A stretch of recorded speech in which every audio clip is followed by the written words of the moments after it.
Hey guys, welcome back to the channel, and today we're going to be reacting to why Serbian and Croatian aren't the same language. Languages. Everyone speaks one. Some more poetic, some more serious, and some Hungarian. Speaking a language is the basis of the human experience, and with our world being as vast and diverse as it is, it's no surprise that there are over 7,000 languages spoken on our planet. However, few are as controversial as the one spoken in Europe's Bermuda Triangle, Serbo-Croatian. If you've ever made the fatal mistake of visiting the Balkans, more specifically the countries of ex-Yugoslavia, you've probably noticed that all the people there, except for the special So is this like a parody video? What is this? snowflakes from these countries, speak the same language and can communicate with each other fluently with no issues at all. But if you'd ever dare to point this out, you'd immediately have millions rushing towards you and correcting you that, actually, there is no such thing as Serbo-Croatian. Serbian, Bosnian, and Croatian are completely different languages, and don't you dare say otherwise! But why is that? Well, to find out, we first have to travel back into the past. The phenomenon of today's Serbian, Croatian, and Bosnian languages is extremely new and only came about politically in the 90s, with the breakup of Yugoslavia and the subsequent wars that followed it. For the vast majority of their existence, they were never even defined as distinct languages. Rather, they were just grouped together as the same language, which was referred to by a variety of different names throughout history, such as Slavic, Slavonian, and even Illyrian. Because the Balkans were most of the time under the control of some foreign empire, the language spoken by the locals was a lot of the time only used colloquially and existed in a sort of a shadow of the language of the empires they were under, such as German, Turkish, Hungarian, and even Latin. So, for literal centuries, no one batted an eye about what language was spoken here up until the late 18th century, when an itty-bitty ideology was born that completely transformed the Balkans to its core. Nationalism, baby! I am more white than you. You look gypsy and blonde hair. You keep talking. As the Slavs living in the Balkans were oppressed by a foreign ruler for centuries, nationalism suddenly became a driving force for unification and independence from foreign influence. The effects of this new ideology were so great that the 19th century overall, in practically every single Balkan country, is known as the national and cultural revival period. As such, the similarities between the language spoken between the Slavs and the Balkans became very well known and documented. In fact, they became so well documented that most intellectuals and linguists came to the revolutionary conclusion that it was the same language. This discovery spawned the Illyrian movement, which was led by the highest of Serbian and Croatian intellectuals and writers, who with it aimed to define the shared South Slavic Balkan language and codify it into an official literary form. This momentum for the formalization of their shared language into one culminated into the Vienna Literary Agreement, where the Serbs and Croats, represented by esteemed writers and language reformers, Vuk Karadžić and Ivan Mažuranić, adopted an official literary form of the South Slavic language, which throughout the years would become known as Serbo-Croatian. Prior to the Vienna Agreement, Serbo-Croatian existed and, well, still exists in 4 different major dialects: Chakavian, Kajkavian, Shtokavian, and Torlakian, all of which could be put into 2 additional dialect groups of Ekavski and I-Ekavski, depending on whether or not they include the sound I when saying a word with the letter E in it or not. The difference between the two being that Ekavski drops the sound and I-Ekavski pronounced.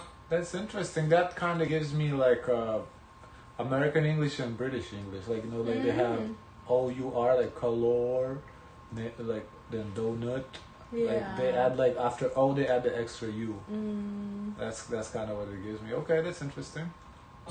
Anyway, instead of creating a new The visuals he chooses for this, I don't know, what does Eminem have to do with, like... Are you offended? No, I'm not, it's not just about it, it's like it seems like a serious topic, right? Like, yeah. But the visuals he chooses... It's to make it funny, very light. I guess.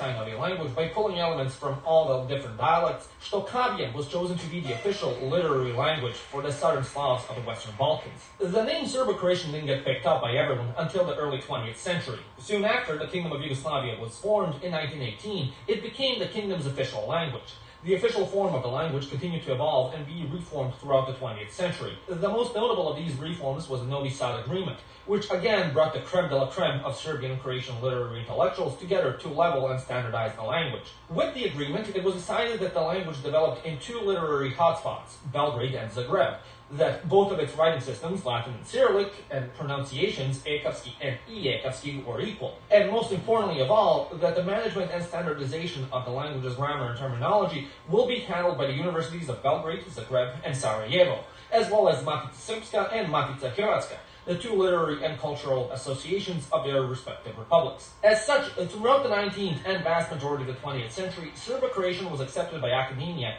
and intellectuals as one single language with a variety of not-so-dissimilar dialects, which, speaking from a linguistics point of view, is practically the same case with the majority of the world's languages. However, this view started to change in the 70s. I look for Lithuania.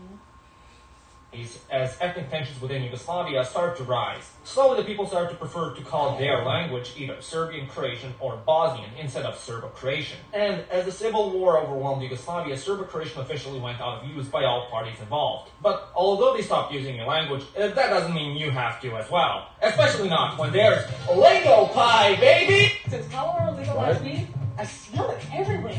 I'm at the park with my kids, and they're like, LingoPie is an innovative language learning platform that allows users to learn a language by watching movies and TV shows in their desired language. Oh, it's a Content and phone. widget then tiles, e-tiles that you can track guide you to over 3 content and as the sub.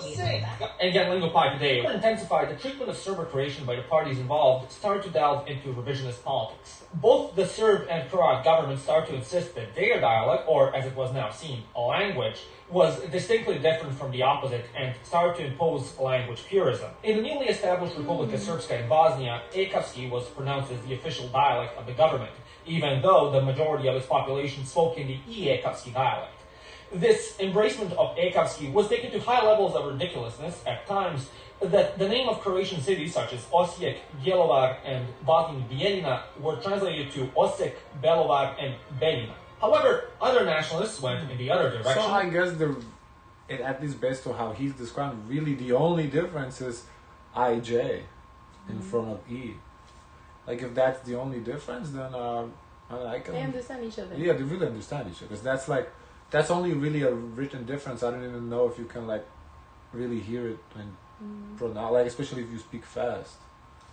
And stated that all dialects of now ex-Serbo-Croatian were, depending on their nationality, either Serbian or Croatian. The Serbs in particular went hard with this motion. So hard, in fact, that in 1998, the official Serbian government stated in their national newspapers, Politika, that not only does Serbo-Croatian not exist, but it never even existed, and that Croatian doesn't exist either. Croatians speak Serbian without even knowing it, and with that, Croats don't exist either, but are just simply Serbs. In Croatia, similar language revisionism was adopted. As the country and people were trying to distance themselves from Serbia and Serbs, they decided to reform the language as a way to distinguish it from Serbian. As such, if Serbo-Croatian had 2 words for a term, one was adopted as officially Croatian, and the other was assigned as Serbian. Although sounding initially rational, essentially this was a policy of saying synonyms from the same language were words of completely different languages. Oh, right. That's a great example. You can still understand.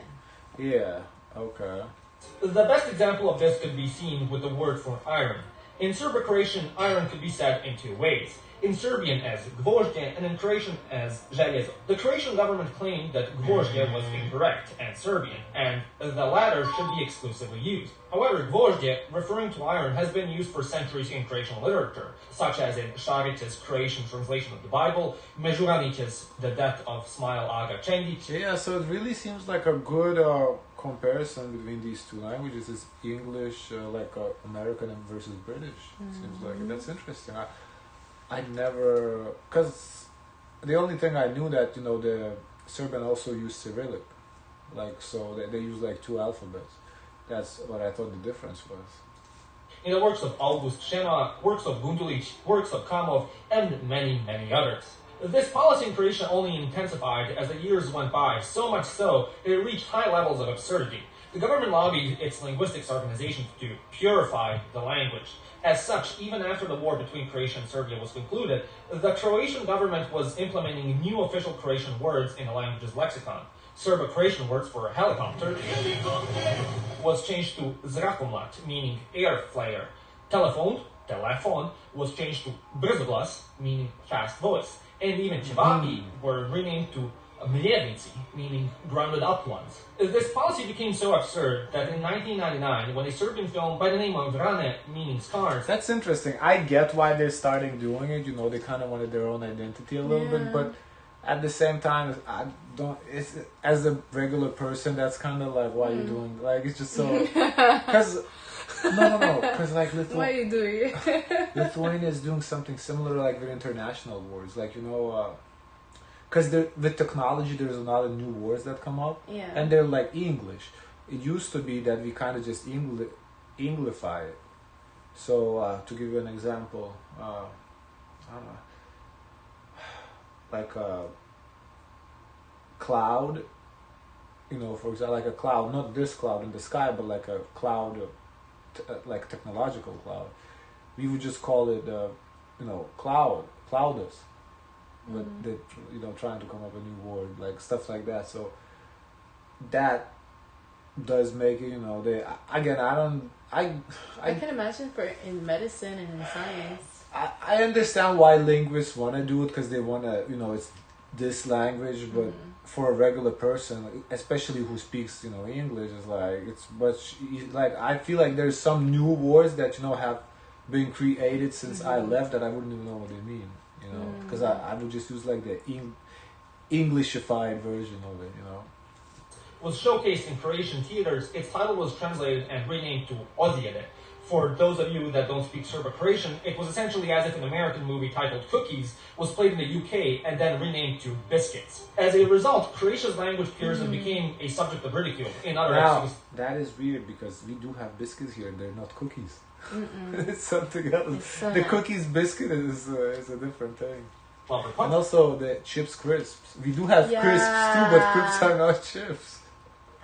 But in Croatia as well, as essentially the government and linguistics associations were creating new Croatian-sounding words by merging and modifying existing ones to replace any and all loan words in the language. In recent times, I guess those what I just described in Lithuania would be like loan words. Maybe that's like a great term. Yeah. The Croatian language revisionism has mellowed out and is no longer the insanity it was in the 90s. However, its traces can still be seen from time to time. In Bosnia, these ghosts can be best observed in everyday life. If you use an ATM in Sarajevo, you'll be greeted with the option to withdraw your money in 3 separate languages: Bosnian, Croatian, and Serbian. If you purchase a product and check its ingredients or use instructions, again, you might find 3 translations for these completely unintelligible languages. In Croatia, annual competitions are held in which contestants are tasked to come up with new Croatian words which would replace foreign loan words in the language. While in Serbia, where the only interesting thing, I feel like it seems like he's, I'm guessing American, doesn't have really an accent. So he's doing this from a foreigner perspective without speaking the languages, without knowing like the inside info. It would be interesting to see this video done more like by people who live there, you know, like somebody from Croatia or Serbia, you know, like not from someone completely away from situation who's just looking, you know, he doesn't really know like the details. He's just reading something of Wikipedia, you know. Both the Latvian and Cyrillic script are seen as co-official for the language, demonstrations and movements to ditch Latin appear from time to time. While both countries utilize Serbo-Croatian translators when it comes to judiciary proceedings and sometimes in politics as well. And by Serbo-Croatian translators, I literally mean in Serbia they have Croatian translators and in Croatia they have Serbian translators. Here and there, you'll also see reactionary news headlines when the Serbian minority in Croatia is not allowed to put signs on monuments in Cyrillic, which would say the same thing if it were written in Latin as well, which will then subsequently cause a diplomatic incident between the two. Although this revisionism and language purism never went away from the territories of ex-Yugoslavia, hell, if anything, it even spread to Montenegro, who is now claiming to speak its own Montenegrin language. Most foreign linguists and intellectuals still consider all these new languages as the same one: Serbo-Croatian, which is quite hilarious, as despite all the mental gymnastics the leaderships from these countries went through to distinguish themselves from the other, the reality is... And also, just overall, his outlook at these languages, I feel like it's a little disrespectful of their feelings, because you know, he's all mental gymnastics, but if the people feel...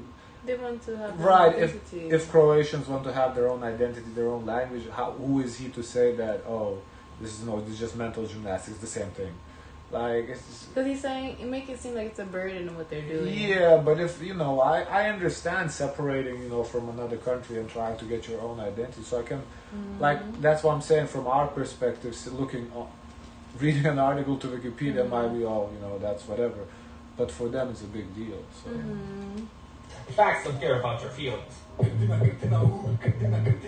So yeah, that would be sort of the explanation on why these four languages consider themselves separate, and the dumb politics the leaders from these countries took to legitimize their plight. Let me know what you think and what I missed. I guess that's it. Guys, of course, let us know your thoughts. Don't forget to like, comment, and subscribe. Join the Discord. And as always, share as much kindness as possible.